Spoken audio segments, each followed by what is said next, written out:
J'ai passé toute mon enfance dans des familles d'accueil, mais celle-ci était la pire.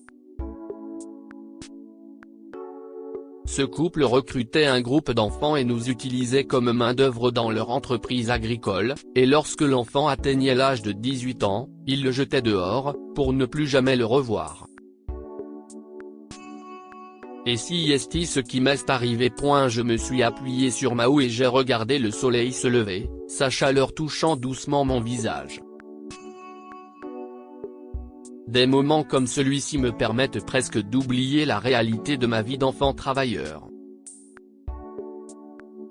Presque. Anna, arrête de rêvasser et remets-toi au travail. La voix de M. Thompson a tranché la tranquillité par son ton bourru. Je me suis redressé, forçant un sourire. Oui, monsieur, répondis-je en reprenant mon travail. Bientôt, Madame Thompson sortit de la maison, s'essuyant les mains sur son tablier. Anna, ma chère, n'oublie pas que ton anniversaire approche. Nous avons prévu quelque chose de spécial pour toi. Sa voix était toujours plus douce, mais l'acuité sous-jacente était indéniable. J'ai hésité, une boule se formant dans ma gorge. Merci, Madame Thompson. Cela me touche beaucoup. La veille de mon 18e anniversaire, l'excitation brillait dans les yeux de Madame Thompson. Anna, nous avons une surprise pour toi, déclara-t-elle avec un enthousiasme inhabituel. Un voyage en ville, rien que pour toi. J'étais surprise. Vraiment? Pour moi? La ville était une aventure inexplorée, un endroit que j'avais toujours rêvé de visiter. Oui, ma chère, dit Monsieur Thompson, son expression sévère s'adoucissant pour laisser place à un rare sourire. Considère cela comme un cadeau d'anniversaire de notre part. Tu as été d'une valeur inestimable à la ferme, et nous avons pensé que tu méritais quelque chose de spécial. Le voyage jusqu'à la ville a été un véritable tourbillon d'excitation. Les Thompson m'ont indiqué des points de repère et m'ont raconté des histoires comme si nous étions une famille heureuse en voyage. À notre arrivée, tard dans la nuit, nous nous sommes installés dans un modeste motel. Repose-toi un peu, déclara Madame Thompson. Nous avons une grande journée demain. Joyeux anniversaire, Anna. Merci, ai-je répondu, le cœur débordant de gratitude. Cette nuit-là, je me suis endormi en souriant, mes rêves étant remplis des aventures potentielles de la journée à venir. Mais le lendemain matin, ce rêve s'est effondré. Je ne savais pas grand-chose de ma vie avant l'âge de 4 ans. J'étais chez les Thompson depuis l'âge de 5 ans, mais je n'ai jamais eu l'impression de faire partie d'une vraie famille. Je me demandais souvent qui étaient mes vrais parents et pourquoi j'étais placé dans une famille d'accueil. Pour être honnête, un soir, j'avais entendu les Thompson dire qu'ils ne pourraient pas me garder après mes 18 ans. Je me cachais derrière la porte du salon et j'écoutais leur conversation. La confrontation n'était pas dans mes habitudes, mais j'avais besoin de réponses. J'avais besoin de savoir où j'en étais. Prenant une profonde inspiration, je suis entré dans le salon. Si est-il vrai? Me ferez-vous partir quand j'aurai 18 ans? Leur ai-je demandé sans embâche. Les Thompson échangèrent un regard. Madame Thompson se ressaisit la première, offrant un sourire rassurant. Oh, Anna, tu as mal compris. Nous discutions de la politique agricole. Tu fais partie de cette famille. Pourquoi te renverrions-nous loin d'ici? M. Thompson acquiesça, mais ses yeux ne rencontrèrent pas les miens. Si est-il vrai? Ne t'inquiète pas, Anna. Tu as un foyer ici. Je voulais les croire, m'accrocher à l'espoir qu'ils m'offraient, mais la graine du doute avait été plantée. J'ai forcé un sourire. Je vous remercie. J'apprécie. Les mots étaient aussi vides que l'assurance qu'il m'avait donnée. Le lendemain matin, j'ai rejoint les autres enfants placés dans les champs. Il y avait Lucie, une fille calme avec une force cachée dans ses yeux, et Tom, dont le rire pouvait illuminer même les journées les plus ternes. Ils étaient ma petite famille et je me demandais s'ils n'étaient pas voués au même destin que moi. Ce n'est que maintenant que j'ai réalisé que c'était peut-être le cas. J'avais 18 ans et j'avais été abandonné par mes parents adoptifs, et dès que ces enfants auraient 18 ans, ils seraient abandonnés eux aussi. J'ai quitté le motel, ne sachant pas quoi faire. Je n'avais pas d'argent. Les rues de la ville étaient pleines de vie. Mais les gens ne faisaient guère attention à moi, ce qui me donnait l'impression d'être encore plus seul. Mais une gentille femme nommée Jade a remarqué que j'étais bouleversé et m'a proposé son aide. « Et, ça va ?» m'a-t-elle demandé. Je n'ai pas pu dire grand-chose et je me suis contenté de hocher la tête. « Tu n'as pas l'air d'aller bien », déclara-t-elle alors en me parlant de son bistrot tout proche si j'avais besoin de quoi que ce soit. « Merci », ai-je murmuré. J'ai erré, les bruits de la ville m'envahissant. Je me suis retrouvé dans un parc, me sentant encore plus seul en regardant les familles passer du temps ensemble. Lorsqu'il a fait froid et sombre, j'ai réalisé que je n'avais nulle part où aller. Cette nuit-là, j'ai trouvé un endroit près d'un magasin fermé pour dormir. C'était froid et inconfortable, mais j'étais déterminé à ne pas laisser les actions des Thompson me briser. Le lendemain, affamée et incertaine de mon sort, je me suis rendu au bistrot de Jade. Elle a semblé surprise, mais m'a accueilli à l'intérieur. Je ne m'attendais pas à te revoir, déclara-t-elle. Je lui ai dit que je n'avais nulle part où aller. Elle m'a offert un petit déjeuner et a écouté mon histoire. La gentillesse de Jade m'a redonné espoir. Même si j'ai perdu ma maison chez les Thompson, je me suis senti forte et prête à relever de nouveaux défis. En marchant dans la ville, j'ai rencontré un sans-abri nommé Mac à l'extérieur d'une épicerie. Il a vu que j'étais en difficulté. Perdu ou simplement affamé ? me demanda-t-il. J'ai répondu les deux. J'étais trop anxieux pour manger beaucoup au bistrot avec Jade. Il m'a donné une pomme, faisant preuve de gentillesse dans cette grande et nouvelle ville.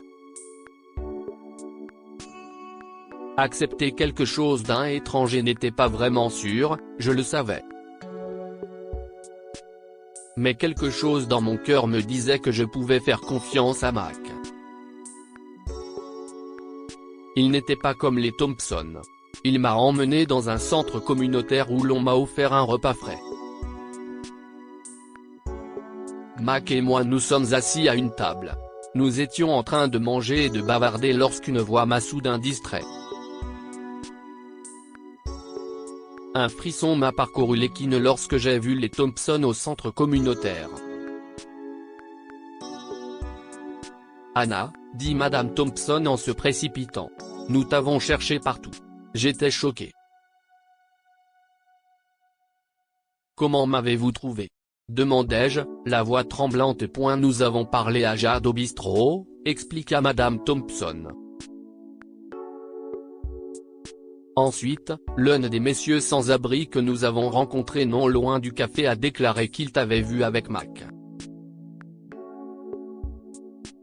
Il a dit que Mac venait souvent dans ce centre. Nous avons besoin que tu reviennes, Anya. Tu es de la famille pour nous, a poursuivi Madame Thompson en essayant d'avoir l'air sincère. Oui, tu n'es pas seulement une travailleuse acharnée, tu es une leader, a ajouté M. Thompson. Nous ne pouvons pas nous passer de toi. Nous te supplions. Sur ce, il s'est agenouillé à côté de notre table, attirant les regards de toute la salle. Sa femme a fait de même. Mac m'a chuchoté, tu n'es pas obligé d'aller avec eux si tu ne veux pas. Je me suis levé, me sentant forte grâce au soutien de Mac. Je ne retournerai pas avec vous. Vous m'avez laissé seul ici, ai-je dit aux Thompson. Ils m'ont supplié de revenir, m'offrant même un travail à la ferme. Je t'en prie, reviens. Nous te paierons et tu auras un vrai foyer avec nous, a plaidé Madame Thompson. J'ai eu besoin d'un moment de réflexion et je suis sorti. Leur offre était attrayante, il y avait de la stabilité et de l'argent. Mais pouvait-on faire confiance aux Thompson? Non. Les gens qui m'ont abandonné une fois pourraient m'abandonner à nouveau. L'air frais m'a aidé à faire le vide dans ma tête. À l'intérieur, les Thompson espéraient toujours que je dise oui. De retour à la table, j'ai vu le regard plein d'espoir des Thompson. « Tu es de notre famille », déclara à nouveau Madame Thompson d'une voix creuse. Leurs paroles ne signifiaient plus grand-chose pour moi.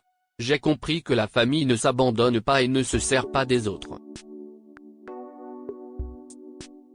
J'ai besoin de trouver ma propre voie maintenant, leur ai-je dit fermement.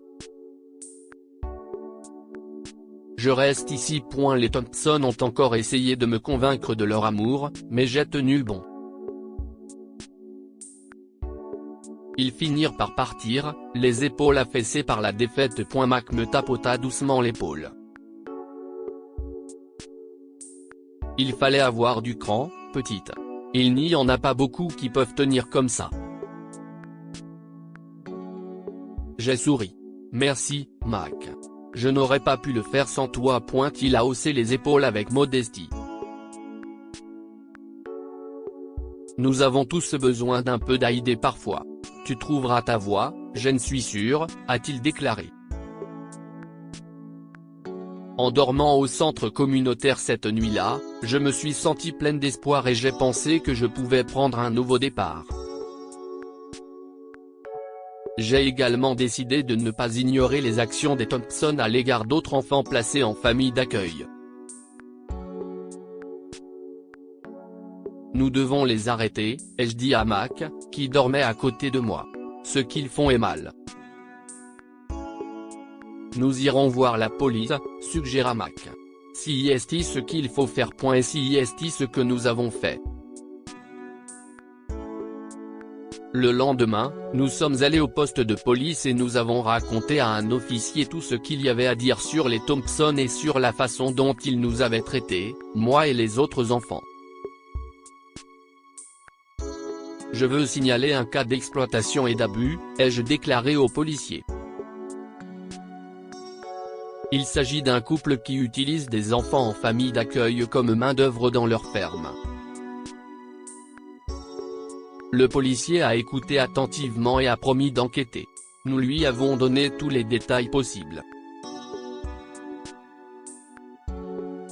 Rapidement, la police a arrêté les Thompson et les autres enfants ont été emmenés dans un endroit plus sûr.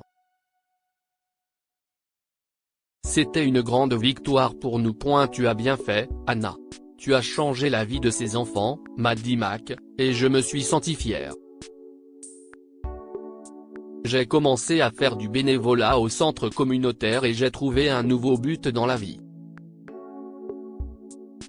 Je me sentais forte et prête à aider les autres. Un soir, Madame Jenkins, la directrice du centre, est venue me voir. Anna, je voulais te parler, a-t-elle déclaré. Tu es devenue une partie intégrante de cet endroit. Ton parcours, ta force, CIST une source d'inspiration, non seulement pour ceux que nous aidons, mais aussi pour nous tous qui travaillons ici. J'ai rougi de fierté, mais je suis restée silencieuse, curieuse de savoir où cela allait nous mener. Madame Jenkins a poursuivi, Jen a discuté avec le conseil d'administration et nous pensons que tu es prête à assumer plus de responsabilités. Nous aimerions t'offrir un poste de directrice du refuge. J'étais à la fois surprise et enthousiaste. Directrice ? Ai-je répété, étonné. Oui, a-t-elle confirmé.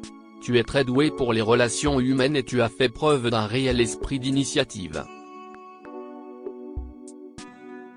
Le poste comprend un logement, tu auras donc une maison. L'offre était plus que ce que j'aurais pu espérer, une chance d'aider davantage et d'avoir un foyer stable.